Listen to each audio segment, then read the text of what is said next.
नमस्कार दोस्तों, मैं हूं पंकज और आप सभी का एक बार फिर से स्वागत है हमारे YouTube चैनल कंप्यूटर फैक्ट्स में। दोस्तों, आज के इस टैली प्राइम के अनोखी श्रृंखला में हम सीखेंगे कि कॉन्ट्रा के अंदर कैसे हम वाउचर की एंट्री करते हैं। तो सबसे पहली बात तो कॉन्ट्रा के अंदर आप ये समझिए कि कॉन्ट्रा के अंदर आपका जो है कैश और बैंक के बीच में ट्रांजैक्शन होता है। यानी मान लीजिए आपकी एक कंपनी है एबीसी नाम की। यहाँ पे आ जाते हैं एक्सेल में थोड़ा सा। यहाँ पे मान लीजिए आपका एबीसी नाम का एक कंपनी है। इस कंपनी का जो है एक ब्रांच यहाँ पे है, मान लीजिए पटना में, जो एलजी नाम से है, और दूसरा है हमारा जो मान लीजिए ओप्पो नाम से है।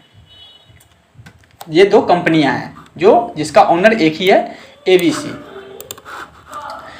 तो ये एलजी और ओप्पो जो है एक ही कंपनी है, एक ही आदमी की कंपनी है। जो आप देख रहे हैं कि दो अलग अलग आदमी का नहीं होगा, यह एक ही आदमी का है। तो इसमें आपको इसका जो है बैंक अकाउंट अलग होगा, क्योंकि जब एलजी वाले कंपनी का सैलरी वगैरह देना होगा तो इसके अकाउंट में, यानी इसका जो भी यहाँ पे सीईओ होगा यानी मैनेजर होगा, उसके अकाउंट में डाला जाएगा। और इसी तरह से इसका भी मैनेजर होगा, उसके अकाउंट में जब सैलरी देना होगा तो डाला जाएगा। यानी ये दोनों जो बैंक अकाउंट होगा इस दोनों का नाम से, ये एक ही आदमी का है। यानी ये किसी तीसरे आदमी का नहीं है, यानी जो जिसका कंपनी है उसी का है ये। दूसरी बात कि हम कॉन्ट्रा के अंदर कैश और बैंक सिर्फ इसी दोनों के बीच में ट्रांजैक्शन करते हैं। जैसे मान लीजिए बैंक से पैसा निकालना हो, बैंक में पैसा जमा करना हो, या फिर एक बैंक से दूसरे बैंक में ट्रांसफ़र करना हो। जैसे मान लीजिए एलजी वाले, हमारा मेन ब्रांच है, ओप्पो वाले का सैलरी देना है, तो एलजी वाले क्या करेगा, यहाँ से अपने अकाउंट में से इसके अकाउंट में यानी ओप्पो के अकाउंट में जितना भी अमाउंट होगा वो ट्रांसफ़र कर देगा। तो इसी की एंट्री हम देखेंगे आज कॉन्ट्रा के अंदर कि कैसे करते हैं। तो यहाँ पे हम वापस चलते हैं टैली में, और यहाँ पे हम जो एंट्री करेंगे तो उसमें एक नोट्स का सहारा लेंगे, जो कि हमारा ये वाला है। इसमें देख रहे हैं कि हमारे डेट वाइज सब कुछ है। डेट है, इसमें विड्रॉल किया हुआ है, उसका डिपॉजिट भी है और ट्रांसफ़र भी है। विड्रॉ हमारा 500 है, यानी निकाले हैं किस बैंक में से, तो एसबीआई में से, फ्रॉम बैंक यानी से बैंक यानी एसबीआई में से। फिर अगला हमारा डिपॉजिट है 2 तारीख में। डिपॉजिट कितना है, 7000। तो ये कहाँ पे डिपॉजिट होगा, जमा होगा, तो ये होगा टू बैंक यानी पीएनबी में। इस साइड आप जितना देख रहे हैं उसमें जमा होगा, और इस साइड जितना देख रहे हैं इसमें से निकलेगा यानी कम होगा। तो चलिए हम इसका एक एंट्री करके देखते हैं। अब यहाँ पे जब आप टैली प्राइम में आएंगे तो अब हम यहाँ पे सबसे पहले एक कंपनी क्रिएट कर लेते हैं। एक कंपनी क्रिएट कर लेते हैं। उसके लिए हम अल्ट के साथ के दबाते हैं, और यहाँ से आप सी दबाइए तो कंपनी क्रिएशन का स्क्रीन आपके सामने आ जाएगा। अब यहाँ पे हम एक कंपनी बना लेते हैं, एमजी ग्रुप। इसका हम नॉट अप्लीकेबल यहाँ पे इंडिया लेते हुए, ये सब पता ही है आपको, तो आप यहाँ से स्टेट में बिहार ले लेंगे या कहीं भी ले सकते हैं आप। ये सब चीज़ सारा कुछ भर देंगे और इसको हम सेव कर लेते हैं। इसको आप जैसे ही आप सेव करेंगे तो आपके सामने इस तरह से स्क्रीन आता है। इसको भी हम सेव कर लेते हैं, इसमें कुछ भी हमको एक्स्ट्रा चीज़ ऑन ऑफ नहीं करना है। तो ये हमारा एमजी ग्रुप ये बन गया है। अब हम जो एंट्री करेंगे तो यहाँ पे देखिए, विड्रॉ है 5000 और डिपॉजिट है 7000। तो बैंक में हमारा पैसा है कि नहीं है पता नहीं, अभी तो बनाए भी नहीं है लेजर, आगे बनाएंगे तो देखेंगे। और दूसरा हमारा 7000। तो सबसे पहले हमें बैंक का लेजर बनाना पड़ेगा। तो यहाँ पे देखिए कि हमारा कितना बैंक से ट्रांजैक्शन हो रहा है। तो एक एसबीआई से ट्रांजैक्शन हो रहा है और दूसरा हमारा पीएनबी से हो रहा है। तो ये 2 लेजर हमें बनाने होंगे। और तीसरा हमारा क्या बनाना पड़ेगा, कैश। लेकिन कैश का लेजर कभी भी हमें बनाने की जरूरत नहीं पड़ती है, कैश का लेजर पहले से ही बना होता है। तो यहाँ पे हम 2 लेजर बनाएंगे, पहले एक पीएनबी नाम से, दूसरा एसबीआई नाम से। तो कोई भी चीज़ क्रिएट करने के लिए हम यहाँ से क्रिएट में जाते हैं, और क्रिएट पे जैसे आप इंटर मारते हैं तो यहाँ पे आपके सामने लेजर आता है। यहाँ पे आप इंटर करिए तो यहाँ पे लेजर बनाने के लिए स्क्रीन आपके सामने आ जाएगा। अब यहाँ पे 2 लेजर बनाने हैं। पहला हमारा पीएनबी है, इसको हम बैंक अकाउंट के अंदर में रखेंगे। यहाँ पे आप देख रहे हैं कि दाईं तरफ यहाँ पे लिस्ट खुला है, इसमें से आपको बैंक अकाउंट लेना है। क्योंकि ये हमारा नॉर्मल बैंक अकाउंट है ना। तो इसको आप बैंक अकाउंट लेते हुए यहाँ पे आप देख रहे हैं कि अकाउंट होल्डर नेम आप ऑटोमेटिक आ गया MG ग्रुप, यहाँ पे आपको भरने की जरूरत नहीं है, क्योंकि मैंने पहले ही बताया था कि कंपनी जिस नाम से होगा उसी का ये खाता भी होगा, है ना। तो यहाँ पे अकाउंट नेम अपने आप आ गया है। अकाउंट नेम नंबर आप चाहे तो कुछ भी दे सकते हैं, सॉरी यहाँ पे अकाउंट नंबर आप चाहे तो यहाँ पे कुछ भी दे सकते हैं। उसके बाद यहाँ पे स्विफ्ट कोड अगर कुछ है तो डाल सकते हैं, नहीं है तो आप आगे बढ़ जाइए। उसके बाद ब्रांच पूछ रहा है तो कहाँ की ब्रांच है यहाँ पे डाल दीजिए। यहाँ पे जितना भी चीज़ पूछ रहा है आप ये सारा चीज़ फिलअप करिए, या जो चीज़ आपको पता नहीं है वो आपको नहीं भरना है। लेकिन ध्यान रहे कि यहाँ पे 2-3 चीज़ ऐसा है जो आपको अनिवार्य रूप से भरना है। जैसे कि मान लीजिए पहला अकाउंट नंबर, दूसरा IFSC कोड, ठीक है। उसके बाद ब्रांच वगैरह कहाँ का ब्रांच है, ये BSR कोड अगर अवेलेबल है तो डाल देंगे। उसके बाद बैंक कॉन्फ़िगरेशन है, सेट अल्टर रेंज, चेकबुक। अगर चेकबुक आपको उसमें काम नहीं करेंगे अभी तो आप नो रहने दे सकते हैं, लेकिन आप चाहें तो कर सकते हैं। इसको हम बाद में देखेंगे क्योंकि आगे इसका ऑप्शन आएगा, तो इसको हम बाद में देखेंगे चेक वगैरह का।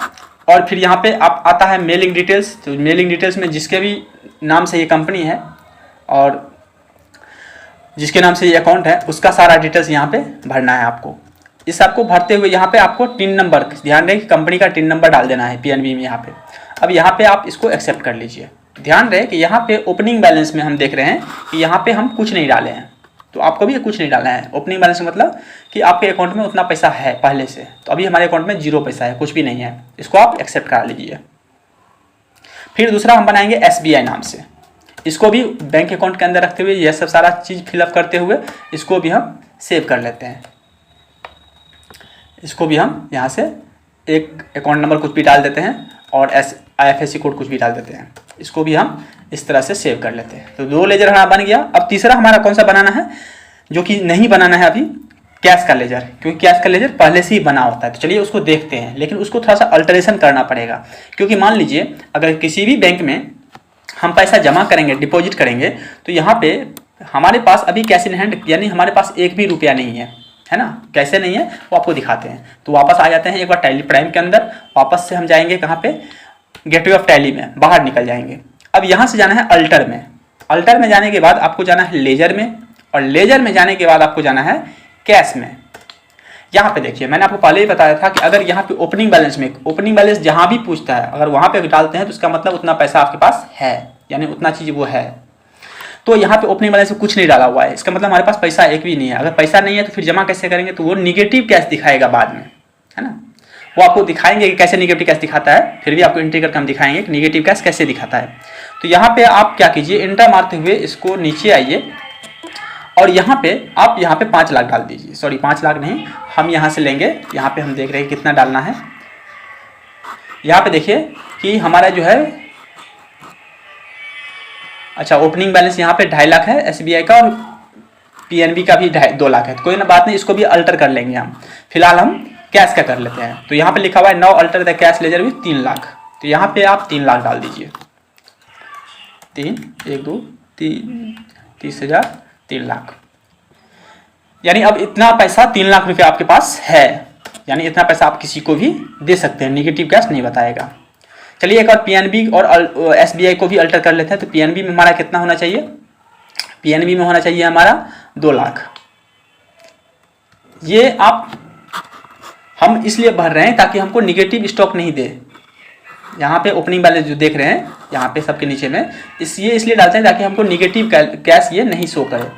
तो यहाँ पे हमारा PNB में 2 लाख डालना है। तो यहाँ पे भी इंटर मारते हुए आप नीचे आइए और यहाँ पे आपको 2 लाख डाल देना है। और तीसरा हमारा जो SBI वाला है इसमें कितना होना चाहिए, 2.5 लाख। तो चलिए SBI को भी हम अल्टर कर लेते हैं। इसको भी इंटर मारते हुए आप नीचे आइए और यहाँ पे भी आप यहाँ पे 2.5 लाख डाल दीजिए। चलिए तीनों को अल्टर कर लिए हैं। अब ये हमारा निगेटिव कैश नहीं दिखाएगा। चलिए अब हम चलते हैं फिर से वापस एंट्री की तरफ। तो पहला एंट्री हमारा जो है वो है 1/5 में 5,000 रुपया निकाले हैं। अब यहीं पे आपको सारी बातें ध्यान से समझनी है कि यहाँ पे क्या चीज़ होगा। तो चलिए एंट्री के लिए हम पहले वाउचर में चलते हैं। वाउचर में जाने के बाद आपको यहाँ से राइट साइड में आप देखेंगे तो यहाँ पे कॉन्ट्रा आपको दिखाई देगा। कॉन्ट्रा के लिए आपको F4 दबाना है, या तो यहाँ पे क्लिक कर दीजिए या फिर F4 प्रेस कीजिए। तो F4 यहाँ पे हमने प्रेस कर दिया है। अब यहाँ पे देख रहे हैं कि ये सिंगल एंट्री मोड है। यानी ऊपर में आपको अकाउंट दिख रहा है और नीचे में आपको पार्टिकुलर दिख रहा है यहाँ पे। ये सिंगल एंट्री मोड। अगर आपको मोड चेंज करना है, डबल एंट्री मोड में करना है, तो आप यहाँ से जाएंगे चेंज मोड पे, या फिर कंट्रोल के साथ H प्रेस करेंगे, या फिर चेंज मोड पे क्लिक करेंगे। यहाँ पे आपसे पूछेगा सिंगल एंट्री मोड या डबल एंट्री मोड, तो जैसा आपको करना है वहाँ से ले सकते हैं। लेकिन सिंगल एंट्री मोड थोड़ा सा आसान है, इसमें गलती की संभावना कम है, मिस्टेक इसमें कम है और कम होता है, और कन्फ्यूजन भी इसमें कम होता है। वही डेबिट क्रेडिट में कन्फ्यूजन ज़्यादा हो जाता है। तो आपको जिसमें अच्छा लगता है आप उसमें कर सकते हैं, कोई दिक्कत नहीं है। तो यहाँ पे अकाउंट फील्ड में हमको क्या डालना है, अब यहाँ पे देखिए कि ये जो हमारा यहाँ पे ये जो हमारा है 5,000 रुपया, ये SBI में से निकल रहा है। विड्रॉ मतलब निकालना है ना, और डिपॉजिट मतलब जमा करना, और ट्रांसफ़र मतलब ट्रांसफ़र जानते ही हैं, स्थानांतरित। तो यहाँ पे हम देख रहे हैं कि विड्रॉ जो हमारा 5,000 रुपया वो किस बैंक से, SBI से। 5,000 रुपया SBI से निकलेगा। अब यहाँ पे देखिए अकाउंट फील्ड में हमेशा आपको वो चीज़ डालना है जहाँ पे कैश बढ़ रही है। अब यहाँ पे देखिए जैसे अकाउंट में यहाँ पे 5,000 रुपया हम SBI में से निकालेंगे, तो SBI में से अगर निकालेंगे तो SBI में पैसा कम होगा या ज़्यादा, SBI में कम होगा, और कैश जो है वो आपके पास आएगा, यानी कैश इन हैंड जो है वो बढ़ेगा, यानी आपके पास कैश बढ़ेगा और बैंक में पैसा कम होगा। तो यहाँ पे कैश किसके पास बढ़ रहा है, आपके पास, तो आपको कैश ऊपर में डालना है, यानी कैश इन हैंड बढ़ रहा है, तो यहाँ पे कैश आप डालिए, या लिस्ट में से भी यहाँ ले सकते हैं आप, इंटर प्रेस कीजिए। फिर यहाँ पूछेगा अब कहाँ से हम इसको निकाल रहे हैं, तो ये हम निकाल रहे हैं किस बैंक से, SBI में से। तो यहाँ पे आप SBI ले लीजिए। अभी यहाँ पे देखिए ये आप देख रहे हैं कि कैश जो है यहाँ पे आपका 3 लाख दिखा रहा है, और SBI में अभी 2.5 लाख आपका है। लेकिन जैसे हम यहाँ पे 5,000 लिख के इंटर प्रेस करेंगे तो आप देखेंगे कि कैश जो आपका 3 लाख है यहाँ पे, ये 3,05,000 हो जाएगा, और इसमें से पैसा कट जाएगा, यानी कैश निकल रहा है तो बैंक में पैसा कम होगा, तो पैसा बैंक में से कटेगा और इसमें कैश आपका बढ़ जाएगा, यानी कैश इन हैंड बढ़ेगा। इंटर मारिए, इंटर मारते जाइए। अगर यहाँ पे आप देख रहे हैं कि जब आप यहाँ पे इंटर मारते हैं तो आपसे ये चेक वगैरह के बारे में पूछता है, तो चेक नंबर वगैरह आपको पता है तो यहाँ पे डाल देंगे, नहीं पता है तो आप आगे बढ़ सकते हैं। लेकिन अगर ये सभी आप मेंटेन करते हैं तो और भी अच्छी बात है, यानी टैली के अंदर जितना कन्फ्यूजन दूर रहे उतनी अच्छी बात है। तो ये सभी आप मेंटेन कर सकते हैं। उसके बाद यहाँ पे इंटर मारते हुए आएंगे तो आप देखेंगे कि यहाँ पे देखिए ये 3,05,000 हो गया और ये 2,45,000 हो गया, यानी कम हो गया, यानी एंट्री हमारा सही आ रहा है। अब यहाँ पे एंड ऑफ लिस्ट करते हुए आप इसे एक्सेप्ट कर लीजिए। पहला हमने पेमेंट कैश को निकाला है। अब दूसरा एंट्री हमारा क्या है, डिपॉजिट है, यानी 7,000 रुपया हम डिपॉजिट करेंगे किस बैंक में, टू बैंक, यानी को बैंक, यानी PNB में हम जमा करेंगे। 7,000 रुपया PNB में जमा करेंगे। अगर PNB में जमा करेंगे तो कैश कहाँ बढ़ेगा, PNB में, तो कैश जहाँ भी बढ़ेगा उसे ऊपर में डालना है हमें। तो यहाँ पे आप PNB ले लीजिए और नीचे में आपको कैश लेना है, क्योंकि कैश हम जमा कर रहे हैं। तो यहाँ पे कैश लीजिए, कितना था, तो 7,000। यहाँ पे इसको इंटर मारते हुए आप फिर से इसे एक्सेप्ट कर लीजिए। तीसरा एंट्री हमारा है, एक और एंट्री देख लेते हैं। तीसरा हमारा 65,000 है।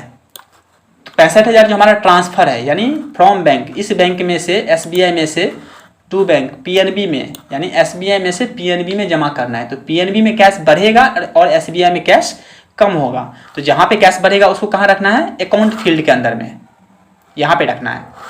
तो PNB में कैश बढ़ रहा है और SBI में से कम हो रहा है, तो जहाँ पे कैश बढ़ रहा है उसको हमें कहाँ रखना है, ऊपर में। तो यहाँ पे ले लेते हैं PNB और नीचे में SBI। कितना अमाउंट है हमारा, तो ये हमारा 65,000 है। यहाँ पे आप 65,000 लिख के इंटर मारेंगे तो आप देखेंगे कि PNB में 65,000 बढ़ गया है और इसमें 65,000 कम हो गया है SBI में। इंटर मारते जाइए, यहाँ पे देखिए 65,000 इसमें बढ़ गया और ये हो गया 1,80,000। इसी तरह से इसको भी आप एक्सेप्ट कर लेंगे। ये सब सारा चीज़ भरते हुए स्क्रीन को एक्सेप्ट कर लेंगे। इसका सबसे जो मेन फार्मूला है यही है कि कैश जहाँ भी बढ़ रही है उसे आप अकाउंट फील्ड में रखिए। कैश अगर PNB में बढ़ रहा है तो PNB को अकाउंट फील्ड में रखेंगे। कैश अगर SBI में बढ़ रहा है तो SBI को अकाउंट फील्ड में रखेंगे, और दूसरा वाला नीचे में।